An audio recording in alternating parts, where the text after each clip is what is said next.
So, schauen wir mal, ob wer mitkommt. One guest is here. Two guests are here. Very nice. I think it will be a nice private tour today on a grey morning in Vienna in the 2nd district. 4 people. Wonderful. Hi everyone. Hi Eve.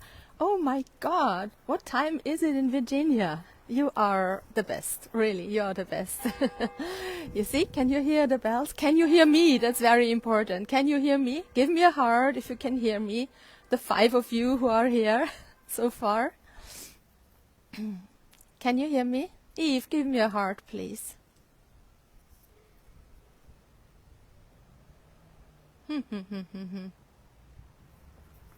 Oh yes, wonderful. Thank you very much. 4:30 a.m. Eve, you are a star, a superstar.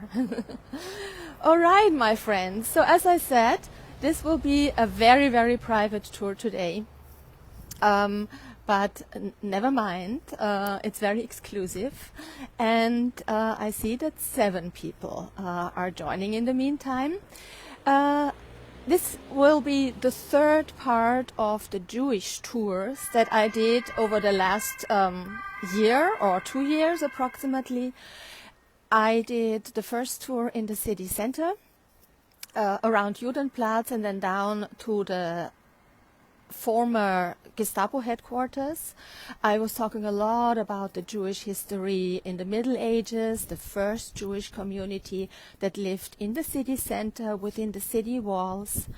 The second part I did along the Ring Avenue to show you all these beautiful palaces that the Jewish high society, the Ring Avenue barons, built. Hi Margit. I'm pretty sure that I mostly have German-speaking people, but again, it's an English tour, and I'm sure you all understand me perfectly. My English is not perfect as well, and the next tour, I promise, the Advent tour will be in German again, okay? So I'm not only doing English tours from now on. Yeah, on my second tour, I showed you the beautiful palaces of the Ring Avenue barons along the famous Ringstraße. And the Freud Museum, the area around the Freud Museum in the 9th district. The part that is still missing is the place where in the 17th century the Jewish ghetto used to be. So we are in the 2nd district right now. The Jewish ghetto used to be here. And then, of course, at the end of the 19th century or second half of the 19th century, the 3rd big Jewish community used to live here. We are talking altogether. Good morning, Martin. We are talking altogether about 4 Jewish communities here in Vienna. The first one in the Middle Ages, the second one in the late 16th, then 17th century. The third one in the second half of the 19th century, that was the largest one, 200,000 people, Jewish people lived in Vienna then. It was exactly 10% of the total population of Vienna in around 1900. And the 4th Jewish community lives in Vienna nowadays. Most of them are Orthodox, and most of them are living here in the 2nd and in the 20th district. It has a special reason because Orthodox people need a certain infrastructure, and the infrastructure mainly is here, like kosher butcheries, kosher supermarkets, kosher restaurants, synagogues, shuls, and so on. They are all here in this area. So let me ask you again, is the sound perfect? As I always say, I'm not a public broadcasting company, but I still hope that you can hear me clearly and that the picture is good. And yeah, so we are in the 2nd district now. Our focus today will be the 2nd Jewish community. Thank you. The 2nd Jewish community in the 17th century, and also the 3rd Jewish community in the 19th century, because both happened to live here in this area. So let me turn this around. Oopsie, I got caught in the wire. Well, it's very cold. And I have no glove on my right hand because I need to manage that screen. Hi, Ingrid. So, very important moment. Please turn around. Yes, and it worked again. So this is not a very great sight at the moment. I see that 21 people are already in the audience. So I hope you will enjoy my tour today a lot in an area of Vienna which is not so well known and not so touristy area, or maybe not touristy at all. But I want to show you this beautiful house. So the main topic is of course Jewish Vienna, but I also want to show you some houses that are around here, because as I said, this is not so well known here, this area. All right, I am starting the Jewish tour, the third part of the Jewish tour, in front of a church. Now, of course, you can ask me, why on earth are you starting a tour with the focus on Jewish history in front of a Catholic church? And the answer is, this church, Martin is coming, beautifully dressed, because he was in the service, not in that church though, because this church has a very, very close connection to the second Jewish community here in the 17th century, and not a good connection, I have to add, immediately. So what happened? This is the parish church St. Leopold, so the parish church, the main parish church of the second district of Leopoldstadt. When it was built in the 17th century by Emperor Leopold I, it replaced the synagogue that used to be here before, because we are here standing in the area where in the late 16th and early 17th century the Ghetto used to be. You might remember from the first tour that the first Jewish community, the medieval community, lived within the city walls, but not within a ghetto. They could leave their area whenever they wanted. So there were no gates that were closed at night or stayed closed on the weekends, on Catholic holidays. But after the expulsion of the Jewish community in the year 1420, which was very cruel, I have to say, after the first expulsion, the so-called Viennese Gezerah, for about 150 years, no Jewish people came back to Vienna. And when they finally came back, at the beginning of the 16th century, they were not allowed to settle down within the city walls of Vienna anymore.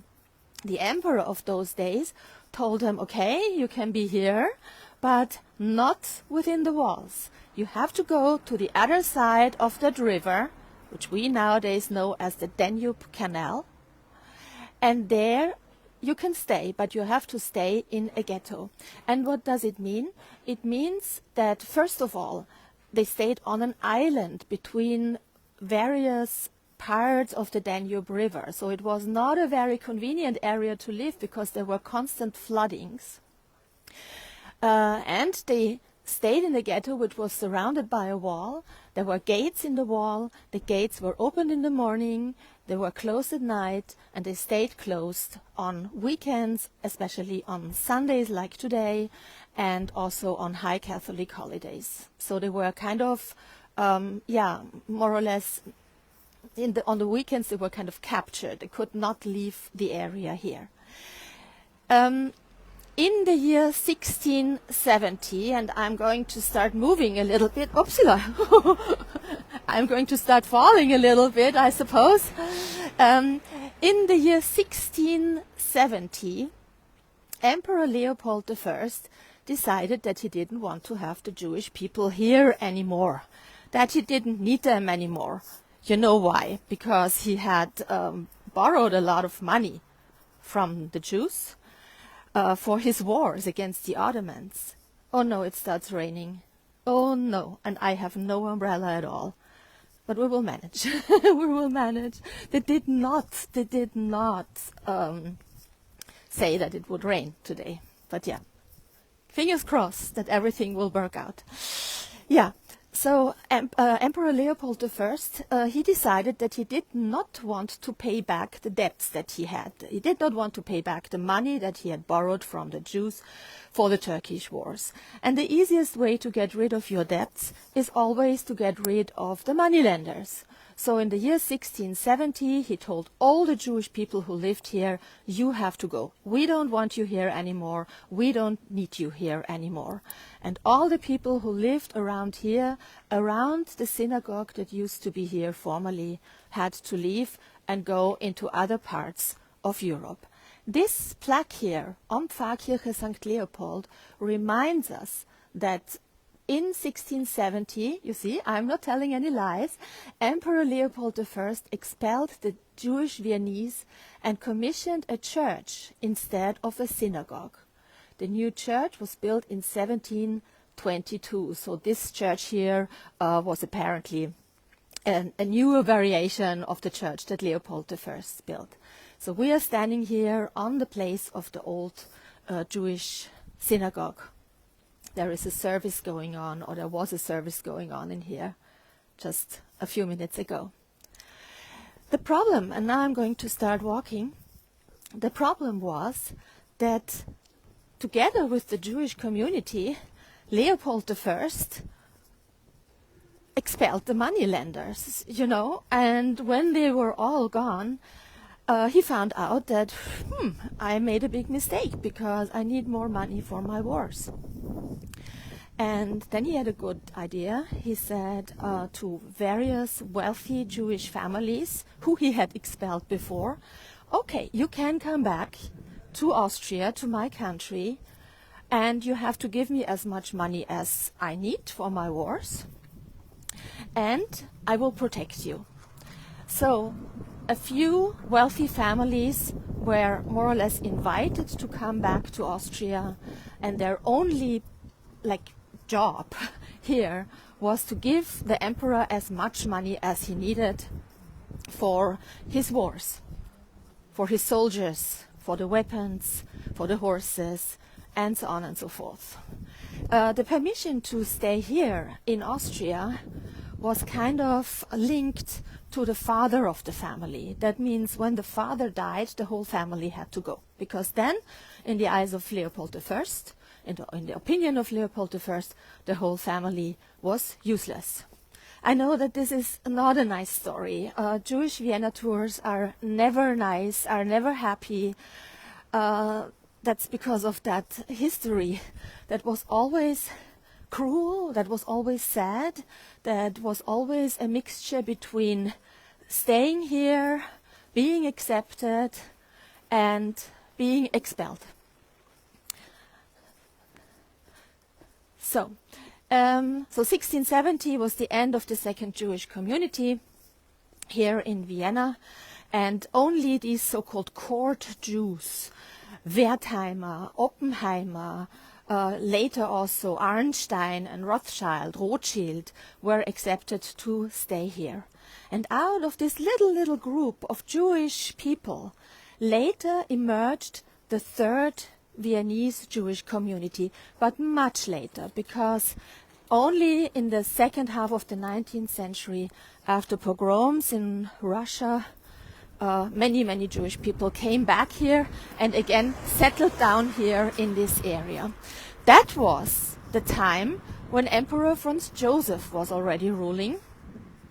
And although Emperor Franz Joseph did a lot of very strange things during his life, like starting the First World War, for example, he also did some good things. And one of these good things was that by law, in his time, everyone in his countries had by law the same rights. In reality, it looked different, you know, but by law, everyone had the same rights. And everyone in his countries could choose the place where he or she wanted to live. And that is the reason why at the end of the 19th century, so many Jewish people came from other parts of the monarchy into Vienna, because Vienna was the big city. It was the city that was developing. The city walls were taken down. The artists came. It was incredibly interesting to be here. The chances to make career, to study maybe, to find a job were much better than in any other part of the monarchy. And this is why all these people came here and settled down here. So we have the situation. I'm just walking around here while I'm talking. We are going to see some places, of course, but this is a kind of introduction I want to give you. The situation in Vienna at the end of the 19th century was as follows. Along the Ring Avenue, there were the wealthy people. In the so-called inner districts of Vienna, so the super wealthy people, in the so-called inner districts of Vienna, district number 9 especially, for example, maybe also district number 8, were the upper middle class people, people who were doctors, who were lawyers, like Sigmund Freud or Arthur Schnitzler. And here in the 2nd district and 20th district, the so-called Mazze-Island, named after the Jewish bread, the Mazze bread, were the poorer people. Along the Praterstraße, also kind of wealthy people, but in the little side streets, like here, were the poorer people who came, as I said before, after pogroms in Russia, who were Orthodox, who were wearing a different outfits, who were talking a different language, Yiddish, who were visible. And this is why anti-Semitism at the end of the 19th century was constantly growing and growing. When the people of Vienna walked along the Ring Avenue, they said, wow, I cannot afford having a beautiful palace like this. Why do they have a palace? And when they saw the poor Jewish people, the Orthodox people, they said, oh, I don't even understand their language. They are talking Yiddish. I don't want to have them here. So whatever the Jews did at the end of the 19th century, it was never okay, you know. There was always kind of hatred. There was always, so it was always... I don't find the word because English is not my mother tongue, as you know. But it was never, whatever they did, it was never right. That's what I wanted to say. All right. So anti-Semitism grew immensely towards the end of the 19th century. But nevertheless, in the second half of the 19th century, because of the rules of Emperor Franz Joseph, it was finally allowed to build synagogues. Synagogues that were visible. Synagogues that looked partly like churches. Each part of the community, the Jews from Poland, the Jews from Turkey, and so on, they all had their own synagogue, and most of the synagogues were really, really big. They did not have to hide anymore. And we are going now over to one of the places where a synagogue used to be. I hope my gimbal and my phone are surviving the rain. My phone definitely, my gimbal I don't know. But I need to buy a new one anyway, very soon. This one is not... This one is a little bit old already. It took us through many, many tours together, if you can remember. So, this is the place where I want to go. I think I showed you one of these Lichtzeichen, light signs, which are lamp posts, already during the tour in the 9th district. These lamp posts, you can see always. There are about 30 of them existing in all over Vienna. They always are standing or are positioned in front of a place where a synagogue used to be. Now, when you look nowadays, you cannot see any synagogue here anymore. But actually, until the year 1938, until the pogrom night in November, here was the so-called Polish Schule, the Polish synagogue, where mainly Orthodox Jewish people from Poland, from Galicia, used to go to the service. And I want to walk around here and show you a plaque. Usually plaques are the only things that are left from the synagogues. And also these lamp posts, of course. So what is this plaque telling us? it says here was the Polish synagogue, which was built 1892 and 1893 according to plans of the architect Wilhelm Stiasny, a very famous synagogue architect in Vienna. Was built by Wilhelm Stiasny. It was destroyed in the Reichskristallnacht, so the pogrom night in November, so on the 10th of November 1938. This is all that is left over. Of course, there are photos existing in books. There is a lot of literature existing about the old synagogues of Vienna, but the synagogues themselves are not existing anymore. The only synagogue that we still have in Vienna is the one in Seitensteppengasse, but this is from 1826. I'm not sure if my gimbal likes that, but I'll try. The Star of David, when you stand right under it, it's the Star of David, and at night it's beautifully lit. The light signs of Vienna. There is an own website existing where you can look up the light signs. And what I cannot do with you today, but let me go back a few steps to show you. So when you're walking here, so this tells you here was the Polish Schule, and here is a QR code. So when you are standing here, when you scan with your camera the QR code, then it takes you to a website with explanations about the synagogue and photos of the synagogue, drawings of the synagogue. When was it built, by whom, and for how many people. The Polish school was for about 800 people in total. So it was a quite big synagogue with an onion dome on the very top. So we continue a little bit. If you have any questions, please write them in the comments.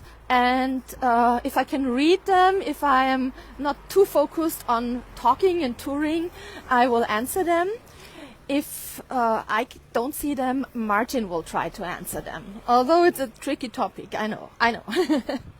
So how are you doing, my friends? Is it interesting? The sun is coming out a little bit here. We are now coming to our next, thank you. We are coming to our next little station here, the next little stop. And that is the Karmelitermarkt. Karmelitermarkt is a nice market here in the 2nd district with a couple of kosher shops. Thank you. Thank you very much. For example, here, what do we have here? Bahurthof, kosher butchery. Of course, it's closed today because it's Sunday. It was also closed yesterday, the holy day of the Jewish people. But here you can buy kosher meat. And I'll walk a little bit around the market here, because here in the 19th century, it's closed today, yeah, so it's not so exciting, but just to give you an impression that we have a market here. It's very busy during the week. And here in the 19th century, many Jewish people had their shops, their butcheries, their fruit stores, vegetables, and so on and so forth. And there is a little plaque that reminds us of this fact. So would we be here during the week on the morning, like, wow, the time flies by. It's already 25 minutes.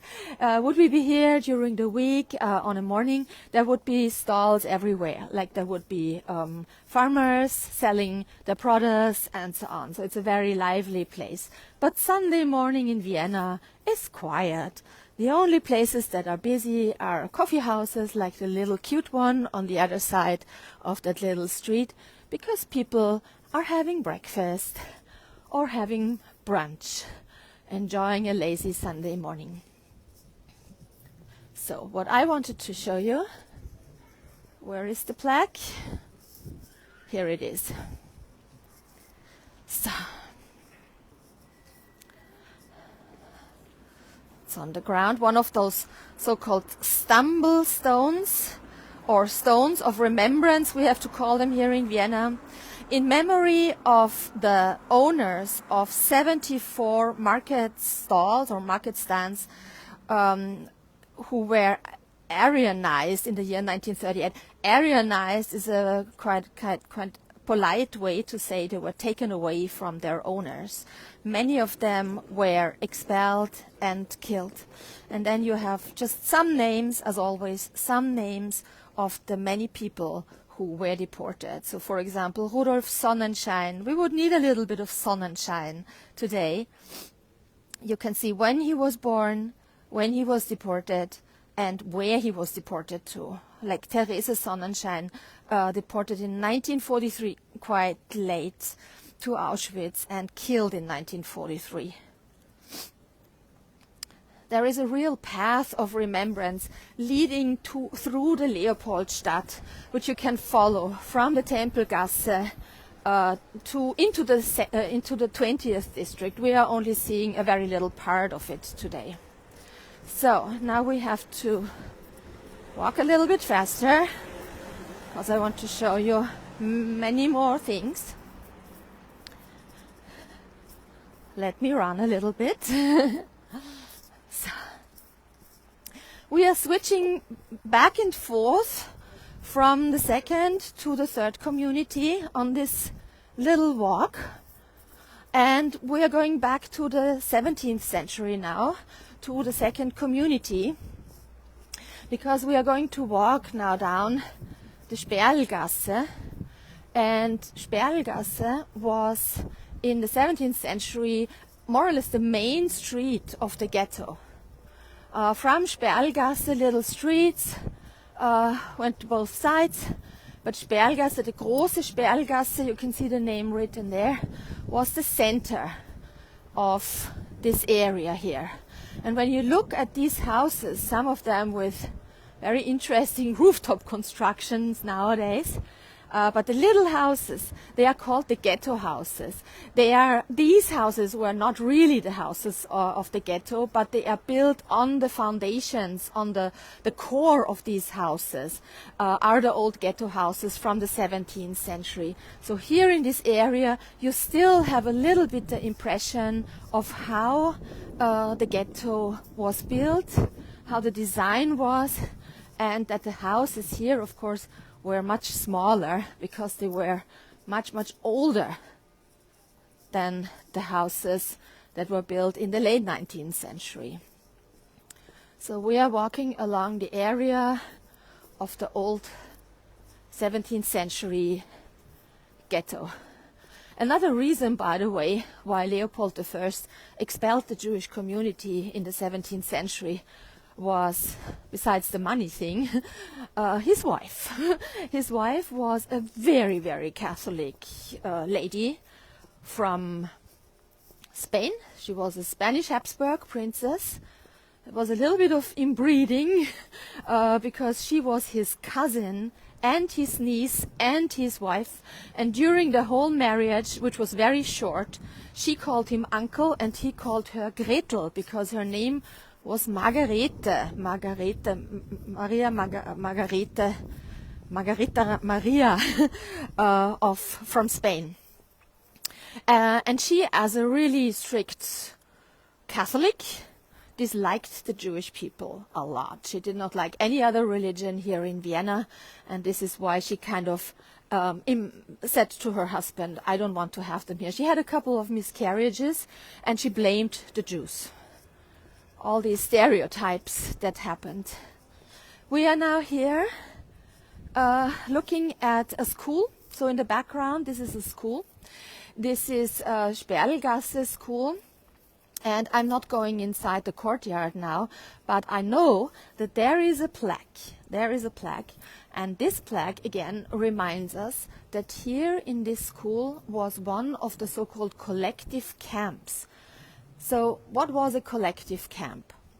You have to understand that until the Wannsee conference, the conference in Berlin, it was possible for Jews to emigrate. It was not easy and it was not cheap. Jews who wanted to emigrate or who needed to emigrate in order to save their lives and the lives of their family, they had to pay incredible amounts of money. It was like a ransom that they had to pay. They had to give away their artwork, they had to give away all their belongings to the Nazis, and then they got the permission to emigrate. But after the Wannsee Conference, and then on the Wannsee Conference, the change of mind came from expelling the Jews, getting rid of them by expelling them, to killing the Jews. So after the Wannsee Conference, emigration became more and more difficult, and in the end it became absolutely impossible. And Jewish people who lived, let's say, in Vienna, in an apartment, they were forced to leave their apartment, and they were forced to move into so-called collective apartments. Freud's apartment was a collective apartment after his emigration. My apartment was a collective apartment, I found out. So the system was that many families were forced to move into one apartment, to have them all together, to have control over them. And from the collective apartments, they were finally moved to a collective camp, schools. Here in the 2nd and in the 20th district mainly. Why here? Because we are here very close to the former North train station. And from the North train station, most of the people were deported in the trains. So, the stations were collective apartment, collective camp, train station, concentration or death camp or work camp, which was more or less also a death camp. Yeah, so not every camp was a concentration camp. You know, many camps like Auschwitz, for example, were just the end of a train line, and from the train, the people were selected. They were sent directly into the gas chambers. But there were other camps where they had to work in horrible conditions and were not fed enough and died when they were working here because they had no energy, no power, no hope, nothing anymore. I don't want to go too deep into that topic. I could talk hours and hours about it. But I just want to give you some little details, and maybe you want to read a book about it, or for those who are living in Vienna and watching the tour now, I also offer the Jewish tours, which are very intense, as a face-to-face tour. We are standing in front of another school here. It's again Sperl Gymnasium, and here we have a plaque that says, "In memory of the Jewish children and teenagers who kind of were, how do you say, the others, their companions laughed at them, they were beating them, they were spitting at them. So in memory of these students and kids, the plaque is here. And again, we have a couple of names. And you look to the other side of the street, again, you have some of the so-called ghetto houses, the smaller houses. You can really see the difference between the late 19th century houses and the older houses, the difference in size, but also the difference in the ornaments. This is old Vienna we are looking at here. So, we are moving on. Do you have any question so far? The rain has stopped, so I was really afraid that it would start pouring, but we are lucky. So we are here at a supermarket. This corner here inside is a supermarket, a food store. La Mehadrin, alles kosher. Closed today, of course. But there is the possibility to buy kosher food in here. And over there on the left side where you see the white plaque, the white sign, is a kosher bakery. I can really recommend it. They have wonderful breakfast in there, and they have the best Topfencollagen in town. Kosher Topfencollagen. Really, really good. From time to time I come here to buy a Topfencollage. Yeah, again you see this.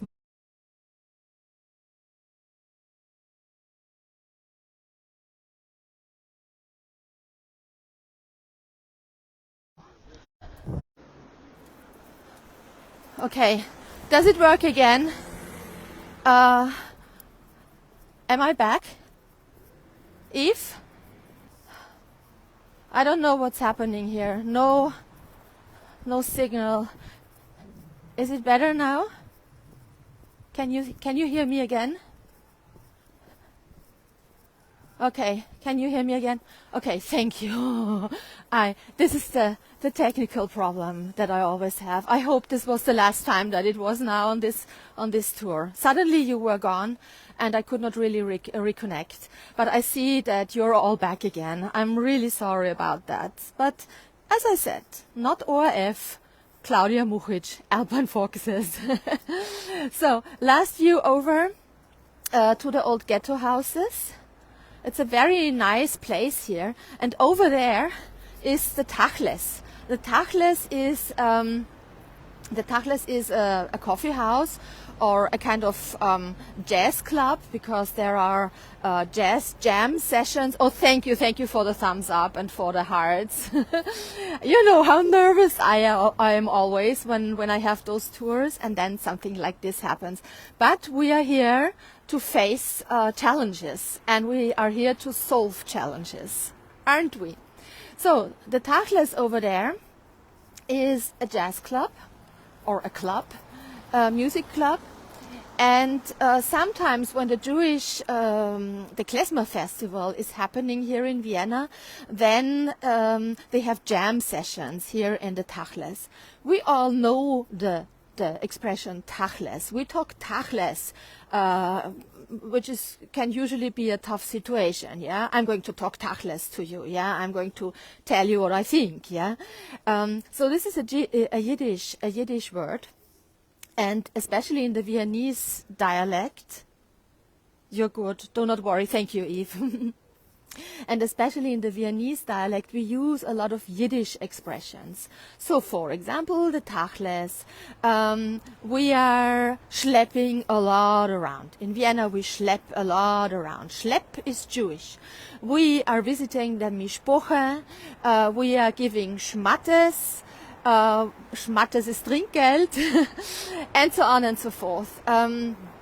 We say that something is chutzpah. So this is all Yiddish, and we use it in sometimes in our everyday life. So we are now here on Taborstraße, and I want to walk, hoping that the signal stays good now. I want to walk over to the next light sign, which is at the end of the street over there, because over there the Sephardic synagogue used to be in former times. What is the Sephardic synagogue? Who were the Sephardic Jews?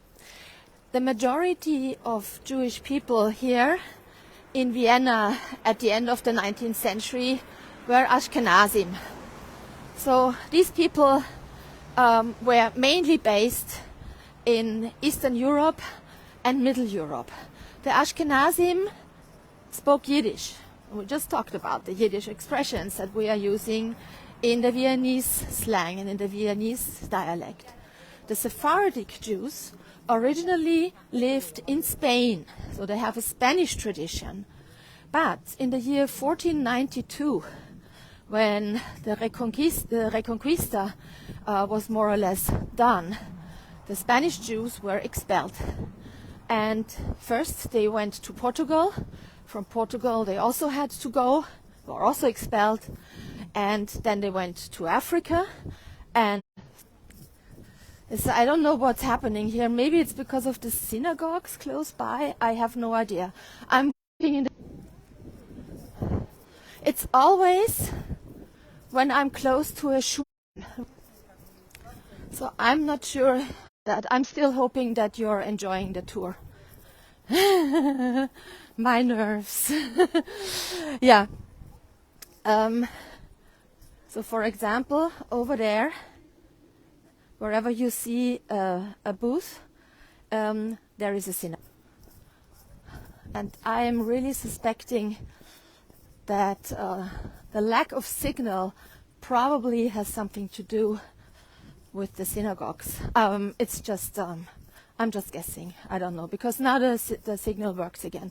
So the Sephardic Jews, they left Spain and Portugal, went to Northern Africa, and from Northern Africa then to the Ottoman Empire, into the Ottoman Empire. From there, they came in the 18th century back into Middle Europe, because there were special contracts that the Ottoman Empire had made with the Austrian emperors, especially Maria Theresa. So the Sephardic Jews in Vienna, already in the 18th century, when the Ashkenazim did not have a really good life here, were always a little bit better off, had more rights, were better supported by the state, and so on. And in the 19th century, they built themselves here a synagogue. And this is called the Turkish Temple, the Turkish Temple of the Sephardic community. You can see a picture here. That's what it looked like. Built in the typical Moorish style, the Maurische style that they got to know in Spain, when they lived in Spain. So it's very typical for Sephardic synagogues that they were built in that Moorish style. Again, it was destroyed in 1938, and nothing is left over, only the plaque. So they say that this synagogue kind of was copying the style of the Moorish architecture, especially of the Spanish Alhambra. You can see that written here. Wohl eine Referenz from Spain, the Sephardic Jews that came from Spain. On the 18th September 1887, it was opened it was a very festive ceremony that opened it finally. 600 people could fit into the synagogue, and it was the largest Turkish or Sephardic synagogue in Europe, and one of the most ornate synagogues in Europe. Jetzt geht's wieder, Martin, oder? Seltsam. And then you see just like 41 other synagogues and shuls in Vienna, it was completely destroyed in the night of the 9th of 10th November 1938. And in the 1980s, the city of Vienna built an apartment house here, which is still here. We also have one of the light signs here. Again, the Magen David, the Star of David, and again the QR code that tells us more about the Turkish temple, but you have to believe me now. I cannot scan it now with my phone. But you can see written here, Türkischer Tempel, Sephardic temple. And over there on the other side of the street, we can see one of those little houses that remind us a little bit of the 17th century when the ghetto used to be here. When you look at this house over there, you can imagine how poor the people were that lived here at the end of the 19th century. So the streets where we are walking right now, those little side streets, these were the streets where the really poor Jewish people used to live. But they had the big Sephardic temple and the other synagogues. And we are now walking over to Praterstraße. I am so happy that I have all of you back and that you were so loyal and did not leave me in my stressful situation. So, over there you can see beautiful buildings. We are getting closer to Praterstraße. We are not in the area of the ghetto here anymore. So the ghetto of the second community was where we just walked before. We are now coming into one of the Jewish centers of the late 19th century. Praterstraße was kind of boulevard that was built from the city center over to the Prater, to the big amusement park, to the Praterstern. And along the Praterstraße are some really amazing buildings, reminding me a little bit of the beautiful palaces along the Ringstraße. So I think they copied here the Ring Avenue style a little bit. You see the beautiful building over there. That is the Nestroyhof. We are going closer. But I'm a little bit scared to go into Tempelgasse because I'm not sure if the signal stays. But nevertheless, we made most part of the way together, and I'll at least tell you the story of Tempelgasse. But of course I also want to show you this beautiful building. Just some amazing architecture around here. Unfortunately the sky is very gray today, so it doesn't really look so impressive. But you see the pillars, you see the balconies, you see the ornaments. It's a very, very beautiful building. So it's amazing. Along Praterstraße, upper middle class people used to live, mainly upper middle class Jewish people used to live. I will film a little bit into Praterstraße here. You can see that it is a real boulevard. On the far end of Praterstraße is the Tegetthoff Memorial. Tegetthoff was an admiral of the Austrian Navy who fought in various battles against the Italians. And in the far distance, there are already the buildings, the modern buildings, the tall buildings that are close to the Danube. So the Danube is pretty far away from here, but we are looking into that direction. Not visible from here is the Ferris wheel that is hiding a little bit around the corner on the right side. So it's very close to the Tegetthoff Denkmal, but it's hiding around the corner. This is the other side of Praterstraße. So, Praterstraße was a street that was very Jewish. When I say very Jewish, what do I mean? There were lots of coffee houses that were owned by Jewish people. There were lots of theaters, cabarets, varietés that were owned by Jewish people. This was a center of culture, of art, of entertainment, a very, very lively street. And of course, very close by this street was the largest synagogue of Vienna of the late 19th century. I'll try to get as close as possible. I really wanted to show the place to you, but I'm a little bit scared now, as you can imagine. I don't want to lose you again. We will manage. If it happens, I return to this place here.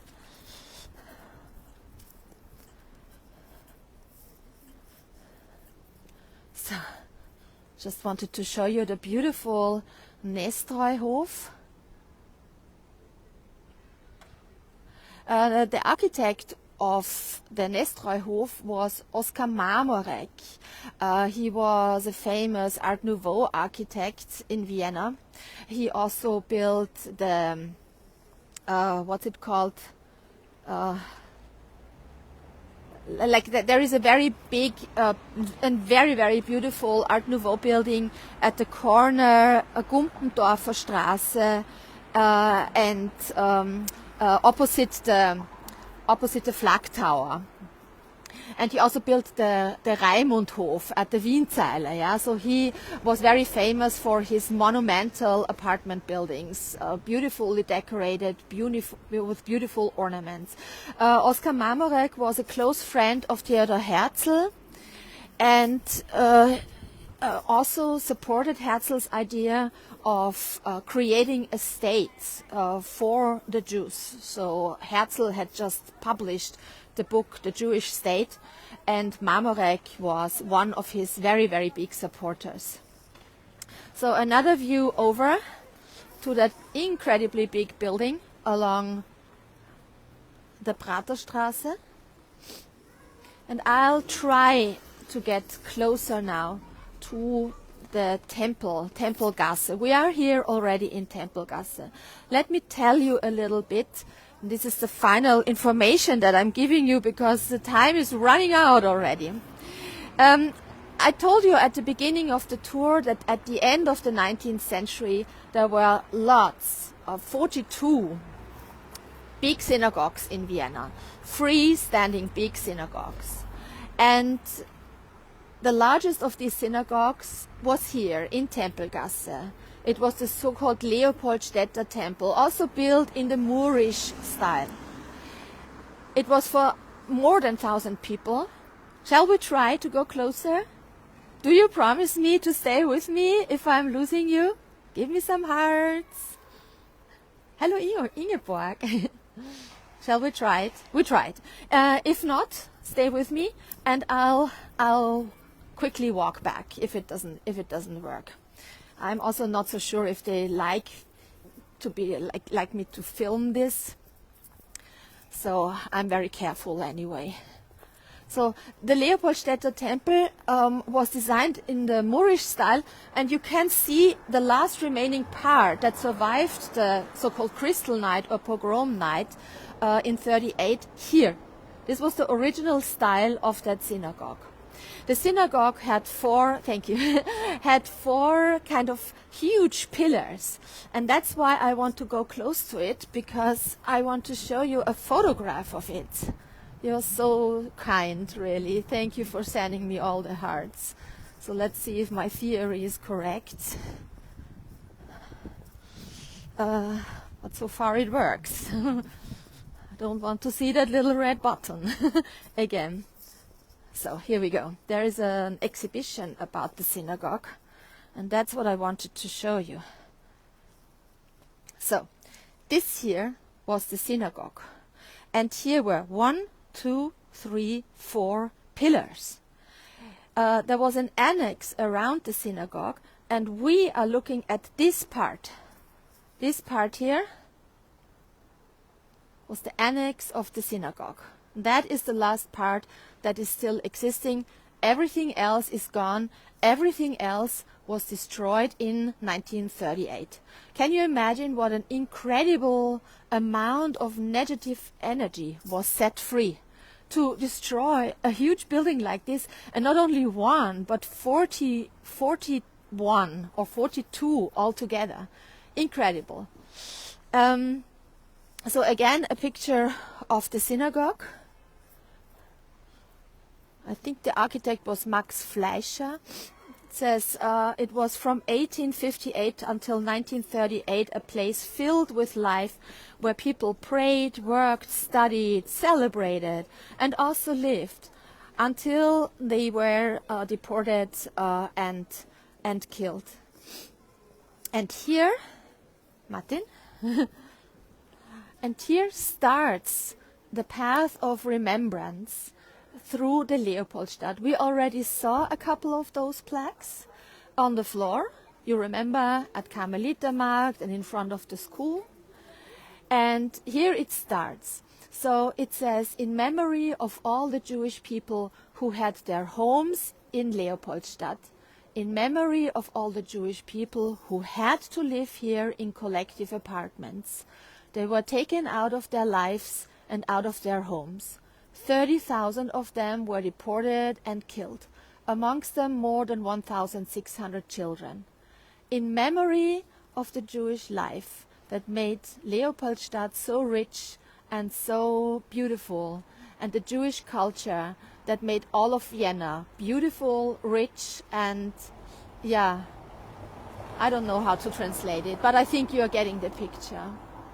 And then again, you have some of the names. And this here says, Path of Remembrance through the Leopoldstadt.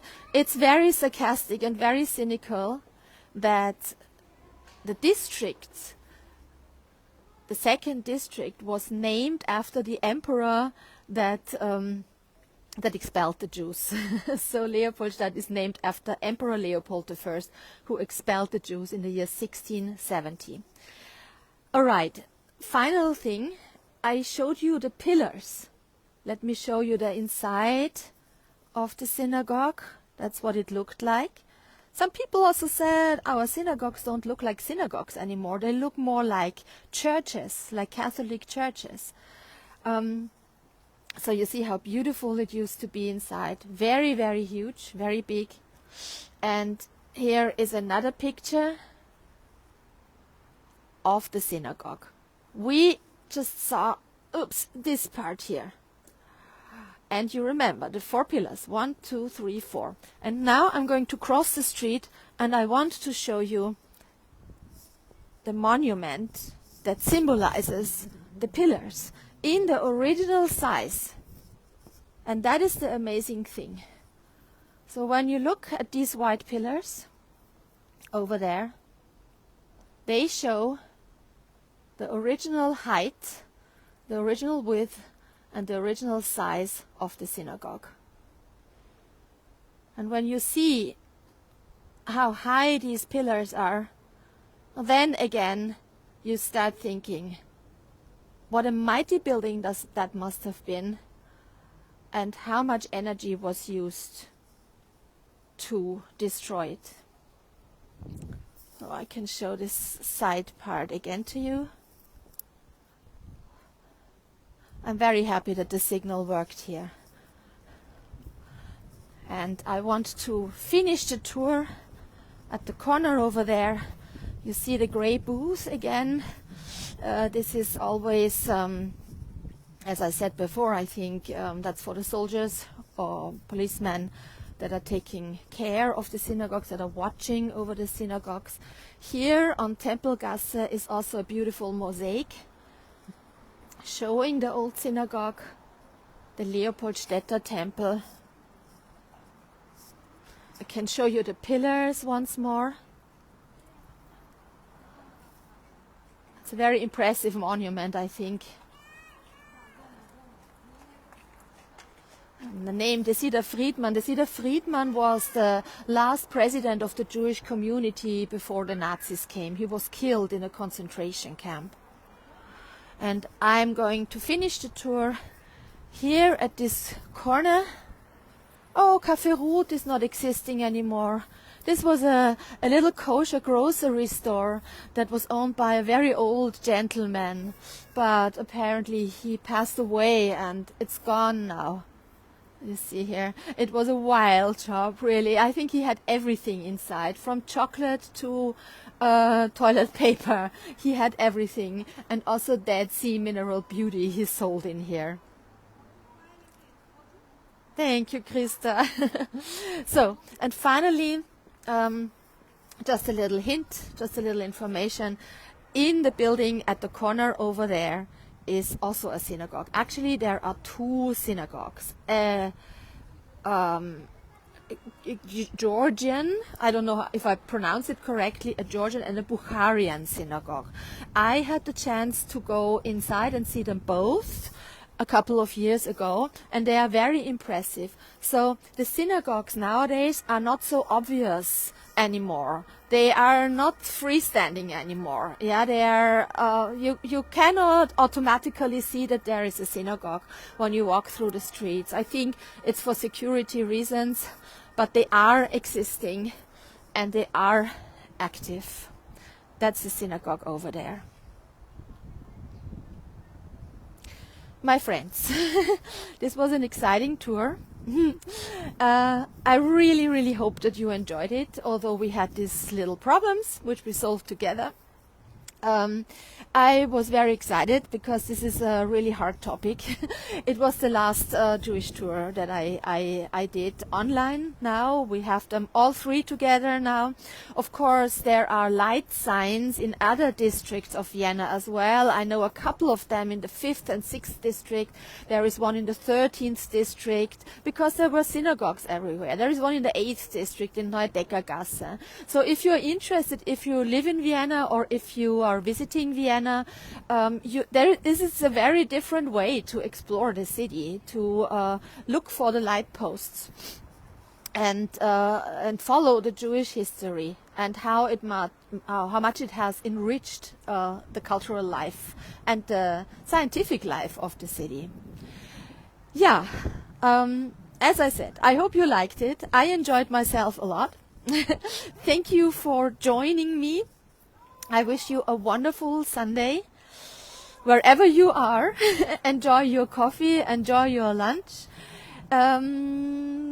Follow me on other adventures online and face-to-face.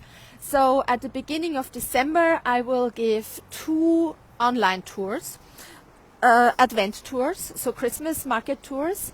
One will be probably in the area of Schönbrunn, but I won't promise. I have to work it out. And the other one, I don't know yet. One will be in English, one will be in German. First will be the one in German. Hi Markus, hallo. First one will be in German, definitely. So we will see a lot of Christmas lights, we will see the Christmas markets, and so on and so forth. And I'm really looking forward to that. And I'm looking forward to welcome you to one of my face-to-face tours. All right. I wish you a wonderful Sunday. If you want to buy us a coffee, you can do that through the link that Nicholas hopefully posted. If not, it's also fine. I'm always enjoying myself with you. All right, take care. Have a beautiful Sunday. Bye from the Alpine Foxes. Bye.